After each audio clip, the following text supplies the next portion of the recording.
Agora nós vamos estudar o módulo 2 dessa nossa primeira aula de Direitos Humanos.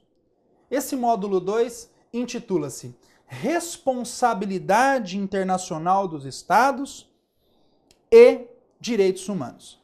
É um módulo que vai ligar, é um módulo de ligação para o módulo 3, que são as gerações de direitos humanos, e o módulo 4, que são as Nações Unidas e a proteção dos direitos humanos, e que vai então seguindo a tendência do entendimento do tema da proteção internacional dos direitos humanos.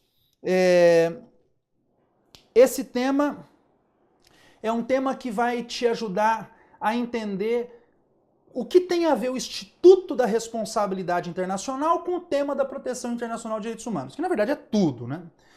Tudo.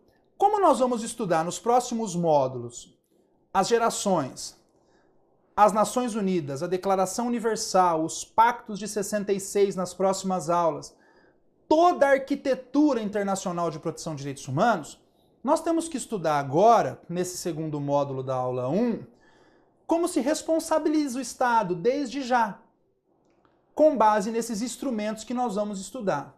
Então nós temos que saber previamente o Instituto da Responsabilidade para depois já conseguir entender a responsabilização com base naqueles instrumentos que, portanto, virão. O que é responsabilidade internacional? O que significa responsabilidade internacional? Responsabilidade interna, você sabe. O que é responsabilidade civil? Matéria de direito civil. Responsabilidade internacional é quase a mesma coisa. Basta transportar o conceito de responsabilidade civil que você aprendeu para o plano internacional. É aquela que visa reparar os prejuízos causados pelos atos dos Estados que violam direitos das pessoas. Responsabilidade internacional do Estado, portanto, é um instituto jurídico que faz ou pretende fazer com que o Estado repare as violações de direitos humanos cometidas aos cidadãos. Aos cidadãos que estão em seu território, independentemente de sua nacionalidade. Se um cidadão venezuelano, mexicano, costarriquenho, panamenho, chileno, peruano, italiano, belga, francês, chinês, russo, inglês, estiver no Brasil e sofrer aqui uma violação de direitos humanos, nós podemos ser responsabilizados no sistema internacional de proteção. Um brasileiro que esteja em território francês, teve um caso real de um brasileiro que estava na Guiana Francesa, que é departamento ultramarino francês. Perceba que o conceito aqui não é tão geográfico.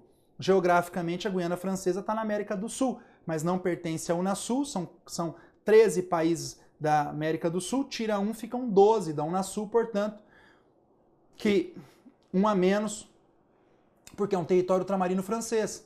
Ele sofreu uma violação de direitos humanos na Guiana Francesa.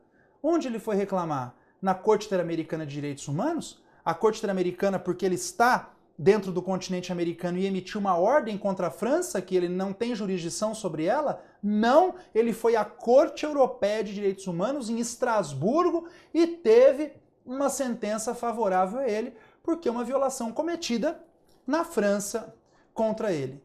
Então a responsabilidade do Estado não leva em conta, é muito importante anotar, a nacionalidade da pessoa. Leva apenas em conta a qualificação e o local da prática do ato ilícito pelo Estado. Então, nesse sentido, é que a responsabilidade do Estado é um instituto que visa tanto coibir os Estados da prática de outros atos internacionais, quanto reprimi-los daquilo que eles já praticaram. E então nós podemos ir para o segundo ponto, que é a finalidade da responsabilidade internacional. Depois de visto o conceito, quais são as finalidades? Para que ela serve? ela tem duas finalidades, duas importantes finalidades. Uma preventiva, porque ela previne. Quando um Estado é condenado, isso abre os olhos de terceiro Estado. E isso é verdade. E nós temos visto isso no sistema interamericano de direitos humanos.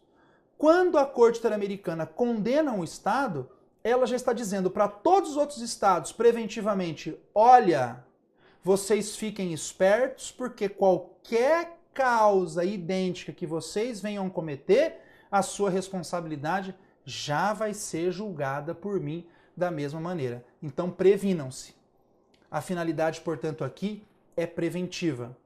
Como o Sistema Internacional de Proteção recebe milhares e milhares e milhares de petições e são julgados 3 ou 4 só casos por ano, evidentemente que essa finalidade preventiva tem que funcionar. Daí a incessante busca por firmar a tese dos precedentes no plano internacional. Um caso contra a Colômbia X, o Brasil já deve cumprir, não obstante não ter sido parte daquele processo, porque a finalidade preventiva nos impõe. Um caso Gomes Lund, julgado contra o Brasil, da invalidade das leis de anistia, todos os demais países latino-americanos têm que cumprir e revogando também suas leis de anistia, porque já foi julgado um caso assim contra o Brasil. Muito importante, portanto, a finalidade preventiva. Ela forma os precedentes e a jurisprudência. Infelizmente, o Brasil não chegou nesse nível ainda, mas a Argentina já chegou, o Chile já chegou, o Uruguai já chegou e já aplica os precedentes da Corte Interamericana. O Supremo Tribunal Federal agora começa a aplicar precedentes da Corte Interamericana, mas demorou muitos anos, o que os nossos vizinhos já estavam fazendo há muito tempo. E depois a finalidade repressiva. A finalidade repressiva é, portanto, condenar, é aquela que a gente não queria que chegasse, é a de condenar um Estado, dar uma sentença contrária ao Estado e exigir desse Estado uma reparação. Portanto, repreendê-lo. Além dessas finalidades, a responsabilidade internacional tem características. Ponto número 3, que tem que ser observadas. Quais são as características da responsabilidade internacional? Há 3 características básicas. Primeira é óbvia, né? É a reparação dos prejuízos decursivos do ato ilícito, do ato danoso. É uma finalidade reparar as vítimas. Só uma observação. No Sistema Interamericano de Direitos Humanos, essa reparação nem sempre, a família às vezes nem quer a reparação pecuniária. O que você quer é o direito à memória e à verdade. Às vezes, para uma família que perdeu seu filho numa chacina, dar o nome a uma escola pública com o nome daquela criança, ou prestar uma homenagem, fazer uma obra de arte com a face da criança e descerrar uma placa e um pedido de desculpas do governo, essa lembrança em que o Estado admite a violação, portanto, preza pelo direito à memória e à verdade, é melhor que a reparação pecuniária. Então, há várias formas de reparação. Vocês têm que saber que nem sempre a reparação na Proteção Internacional de Direitos Humanos é pecuniária. Pode ser uma reparação moral e funciona muito no plano do direito internacional dos direitos humanos. Depois, a finalidade educativa, né? Isso tem tudo a ver com o que dissemos com aquela finalidade preventiva, porque quanto mais se condena um vizinho, se educa o outro para que violações daquela natureza não ocorram, porque ele sabe que tem um órgão de olho e esse órgão pode condená-lo de igual maneira. Portanto, a finalidade educativa é claríssima, sem sombra de dúvidas. Mas uma característica importantíssima é essa terceira. O Instituto da Responsabilidade no plano do direito nacional dos direitos humanos desconhece, veja bem, desconhece a responsabilidade penal. Desconhece a responsabilidade penal. O que significa isso? TPI, Tribunal Penal Internacional. Fixe nesse quadro. O instituto que nós estamos estudando, ou seja, a responsabilidade no plano do direito internacional dos direitos humanos, não conhece a responsabilidade penal. Em curtas palavras, quando você, brasileiro, processa um Estado no plano internacional, você está processando uma pessoa jurídica de direito público interno, portanto é um tribunal civil. O Estado não pode te processar no sistema interamericano. E nem você, outro indivíduo. Porque só os Estados podem ser réus. E se você cometer um crime contra a humanidade, crime contra a paz, etc., tem o Tribunal Penal Internacional, que é em Haia, na Holanda. Lá sim é responsabilidade penal. Então não há meio técnico, entendeu? De responsabilizar criminalmente alguém num sistema regional de proteção. Olha que interessante. No cível, há tribunais regionais e não há um tribunal de direitos humanos global, apesar de uma ideia que se tem de se transformar a Corte Nacional de Justiça numa Corte Internacional de Justiça também para direitos humanos, mas ela só julga estados e os estados têm que ser autores da ação também e réus da ação, diferentemente do sistema internacional regional de proteção, em que indivíduos cidadãos deflagram na comissão uma ação, ou no sistema europeu que vão direto à corte. Estão entendendo?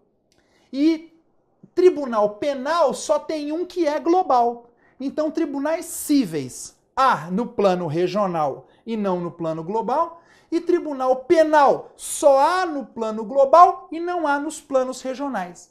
Portanto, a responsabilidade aqui do Estado em matéria de direitos humanos se dá no plano das cortes regionais de proteção, que só são 3 no mundo. A Corte Europeia, a Corte Interamericana e a Corte Africana.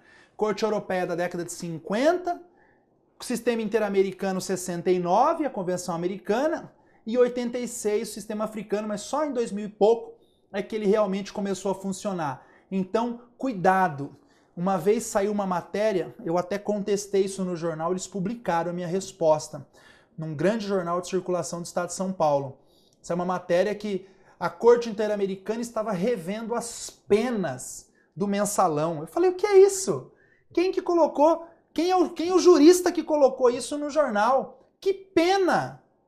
Que Corte Interamericana não revisa pena? Não é tribunal penal para revisar pena, é um tribunal cível. O jornal me pediu desculpas pelo erro da matéria. Falou, nós referimos de uma maneira que não foi tão técnica, mas claro, não foi nada técnico. Ele poderia ver se o processo ou não foi lícito e anular o processo e oportunizar aqueles sentenciados novo julgamento. Isso é plano cível. Revisar pena? Jamais. Não é um tribunal penal. Não existem tribunais penais regionais. Anotem isso. Só existe um tribunal penal e não é regional, é global. Tribunal penal só tem um e é global. Tribunais cíveis é o que nós estamos estudando. Então, portanto, volta aqui, é uma característica da responsabilidade internacional que o Instituto desconhece a responsabilidade penal. Para isso, tá aí, tem o TPI, o Tribunal Penal Internacional.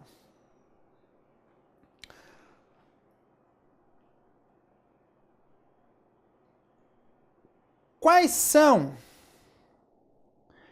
as doutrinas que justificam a natureza jurídica da responsabilidade internacional? Quais são? Bom, isso aqui, gente, no plano do direito interno, também não deixa de ser semelhante. Apesar de toda a evolução que o Instituto da Responsabilidade Civil já teve no âmbito interno dos Estados. No plano do direito internacional, um pouco mais lento, mas não deixa, repito, de guardar certa semelhança. Bom, são 2 as doutrinas que justificam a responsabilidade do Estado no plano internacional. Vejam aí. A primeira, subjetivista. Natureza jurídica da responsabilidade internacional. Primeira doutrina, subjetivista. Ou seja, depende da vontade do Estado,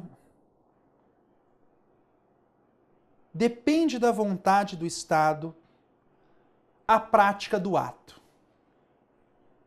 Se o Estado praticou, portanto, sem vontade, não haveria que se falar em responsabilidade. Pela doutrina subjetivista, tudo está a depender da vontade do Estado.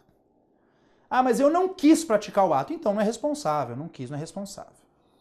Doutrina objetivista, né, independe da vontade do Estado.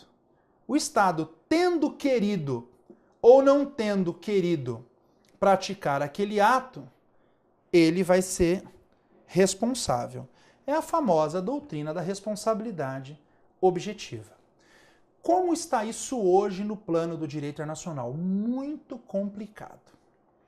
Mas para você anotar bonitinho o esqueminha no seu caderno é prevalece, prevalece, prevalece. Ainda, na opinião de vários estados, a doutrina subjetiva. Na opinião de vários estados. Ou seja, é aquela que tem que demonstrar o nexo causal, inclusive perante sistemas internacionais de regionais de proteção. Se o Estado consegue tirar o nexo causal no sistema interamericano de direitos humanos, ele tira a responsabilidade dele. Então, vários estados pretendem isso e há jurisprudência do mundo inteiro ainda que entende que o Estado não pode ser objetivamente responsável por todos os atos danosos causados aos cidadãos. Porém, para questões graves, questões nucleares, questões que envolvem testes nucleares, questões que envolvem armas, questões que envolvem bombas, questões que envolvem períodos bélicos, e que são deflagradas por estados que não concorrem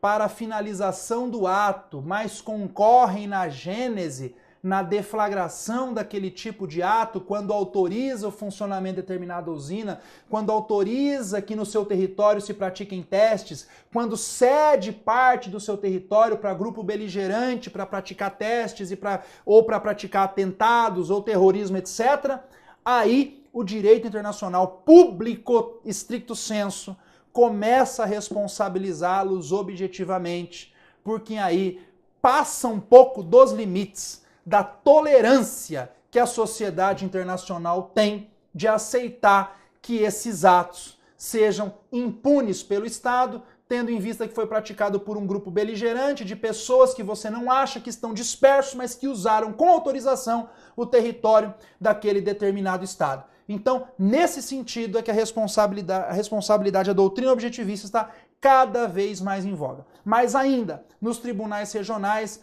ainda se tem, pela vontade do Estado, a maneira de se quebrar o nexo causal e de se justificar a não culpa do Estado e ao que leva a inúmeras absolvições nos sistemas regionais de proteção dos direitos humanos. No plano ou no estudo da responsabilidade internacional do Estado, nós já vimos e comentamos isso, e quem assistir às aulas de direito internacional vão perceber isso grandemente logo na primeira aula, logo nos módulos da primeira aula, que há certas normas no direito internacional público que são imperativas, têm imperatividade e prevalecem sobre todas as demais normas, independentemente da vontade dos Estados, porque são aceitas e reconhecidas pela sociedade internacional como um todo, como normas das quais nenhuma derrogação é possível. Você já sabe o que eu estou falando, são exatamente as normas de ius cogens, aquelas previstas pelos artigos 53 e 64 da Convenção de Viena sobre o Direito dos Tratados. Essas normas de ius cogens fundamentam grandemente aqui também a responsabilidade internacional do Estado. Porque aí sim fica patente a responsabilidade por violação das normas de ius cogens, como a autodeterminação dos povos, como o progresso da humanidade, como a salvaguarda de toda a humanidade, de não ter crimes contra a humanidade, crimes de guerra, crimes contra a paz ou atos de agressão, etc., fundamenta grandemente a responsabilidade do Estado. O que eu estou querendo dizer com isso? Eu acho que você já entendeu o que são normas de ius cogens. E principalmente, se você está fazendo o meu módulo de direito internacional público, você já está craque em normas de ius cogens. Acontece que os tribunais internacionais têm muito medo de dizer o que é ius cogens e o que não é ius cogens. Para não ficar aquela chamada lista belga, né? Dizendo o que é, o que não é, e aí se aparece um fato novo, não enquadra e não vai ser. Os tribunais têm muito medo de qualificar um ato como ius cogens, porque depois que qualificou, pegou e o Estado está danado. Ainda que os tribunais não cheguem no ius cogens, eles têm criado ultimamente uma figura que vai muito próxima, que é essa que está aí, que são as obrigações erga omnes. E os concursos estão pedindo para você diferenciar obrigação erga omnes de cogens. Elas são muito próximas, e os cogens você já está sabendo, mas essa erga omnes é uma certa novidade que o direito internacional dos direitos humanos apresenta, que também provém da teoria geral do direito nacional público. E os cogens são normas imperativas de direito nacional geral, das quais nenhuma derrogação é possível e que só podem ser revogadas por outra da mesma natureza. Portanto, independem da vontade, não tem subjetivismo, não tem consensualismo. Não é eu quero ou não quero proteger direitos humanos, tem que proteger ius cogens. Eu não quero zelar pela autonomia de um país, não pode. Eu vou pensar se eu vou agredir ou não, não tem que pensar. Tribunal Penal Internacional emite ordem de prisão contra o presidente da República em exercício. Acontece que quando chega uma questão dessa ou similar, de autodeterminação dos povos, crimes contra a humanidade, genocídio, na Corte Nacional de Justiça ou nos tribunais regionais, eles ficam temerosos de dizer violou ius cogens. Ficam muito temerosos. E quando eles não chegam lá, deveria, segundo a doutrina, eles usam de uma figura chamada obrigação erga omnes, que é a mesma coisa do ius cogens, mas são derrogáveis pela vontade das partes. O que são obrigações erga omnes? Querem anotar? Obrigação erga omnes são obrigações a todos impostas, que os estados devem respeitar, porque a todos imposta, que os estados devem respeitar, enquanto em vigor, porém, diferentemente do ius cogens, que os estados não podem se reunir e falar, vamos revogar esse ius cogens, não existe, só uma norma de ius cogens revoga a outra, mas para melhor, claro. Porém, nas obrigações erga omnes, os estados podem revogar. E é aí que os tribunais internacionais têm mantido a sua tendência de entender não como ius cogens determinadas práticas internacionais, mas pelo menos como obrigação erga omnes. Eu vou dar um exemplo de obrigação erga omnes para você que não tem a ver com direitos humanos, só para você entender. Não tem a ver com direitos humanos. Quando você pega um avião no Brasil e vai para os Estados Unidos, ou vai para a Europa, ou vai para qualquer lugar, esse avião passa por vários países. Daqui para os Estados Unidos, passa pela Guiana, passa pelo México, passa pelo Caribe, passa por um monte de lugar para chegar nos Estados Unidos, dependendo de onde você vai nos Estados Unidos. Dependendo do país que você vai na Europa, ele já começa a passar ali pela Espanha, pela Itália ou pela França, vai pela Alemanha, até onde chegar, onde você quer chegar. Passa por vários países. Você acha que todos esses países deram autorização às suas aeronáuticas, aos seus ministérios da aeronáutica, deram autorização para aquele avião específico para sobrevoar o seu espaço aéreo? Deram nada. Em tempo de paz, o sobrevoo, o trânsito de navios é chamado direito de passagem inocente ou inofensiva. Não precisa uma autorização, senão não teria funcionário militar para autorizar todos os voos. Ah, é um voo militar. Opa, aí é diferente. Agora é um avião comercial brasileiro com turistas. Não! Isso é uma obrigação erga omnes. a todos imposta. Se o Brasil tem que aceitar que um avião que sai dos Estados Unidos com destino à Argentina, que corta todo o Brasil, passe por cima dele, não tem que dar autorização para isso, caso a caso, ad hoc? Todos os outros países do mundo têm que aceitar que aeronaves brasileiras também trafeguem livremente pelos seus espaços aéreos, sem autorizações específicas para tanto. Isso é uma obrigação erga omnes, a todos imposta. A diferença é que ela pode ser revogada. Se faz um tratado e fala ninguém sobrevoa ninguém, pode chegar nesse absurdo.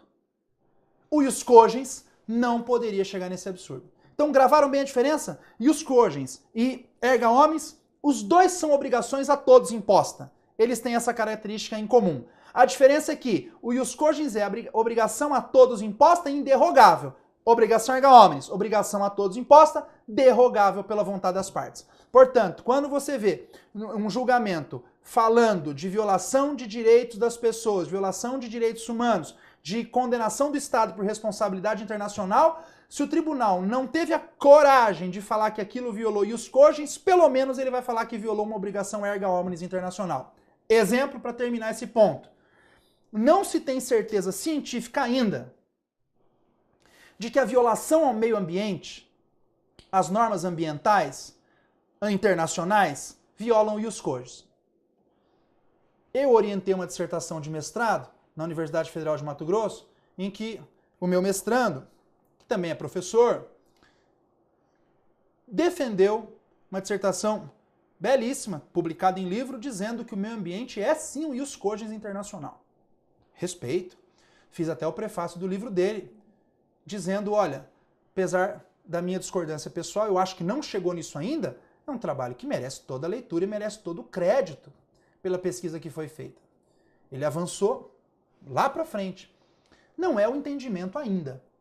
Não é o entendimento ainda de que o meio ambiente é um ius cogens, inderrogável. Eu acho que tem que ser. Não é ainda. Tem que ser. Mas é, no mínimo, uma obrigação erga omnes, que todos os estados têm que respeitar. Portanto, tem que proteger. Olha que exemplo legal. O meio ambiente não é o ius cogens, ainda tem que ser, mas uma obrigação erga omnes. E, por fim, a responsabilidade no sistema interamericano de direitos humanos, que nós vamos estudar grandemente no módulo de sistema interamericano. Aqui eu só coloquei em 1 minuto, apenas para vocês entenderem que no sistema interamericano tem uma pequena diferença do sistema europeu tão citado. No sistema europeu, o indivíduo vai contra um Estado direto na Corte Europeia de Direitos Humanos, desde o Protocolo 11 de 1998. Não era assim. Tinha a antiga Comissão Europeia de Direitos Humanos. Hoje ele já vai direto. E isso abarrotou o sistema europeu de ações que os juízes também não conseguem julgar de tanto volume, porque não tem mais peneira. A peneira é feita pelos próprios juízes, a admissibilidade das causas na Corte Europeia, e não por um órgão autônomo como era a antiga Comissão Europeia, cujo modelo nós copiamos e mantivemos ainda. No nosso sistema, nenhum cidadão, você aqui em qualquer lugar do Brasil onde você estiver me assistindo, você não pode mandar uma carta para a Corte Interamericana, uma petição, ir lá na Secretaria da Corte, se quiser ir pessoalmente, peticionar contra o Estado brasileiro. Você tem que passar pela Comissão Interamericana de Direitos Humanos. E a comissão, fazendo o juízo de admissibilidade da ação, ela, a comissão, deflagra, se entender viável a sua queixa ou reclamação contra o Estado, ela deflagra uma ação na Corte Interamericana de Direitos Humanos e aí então o processo toma impulso oficial.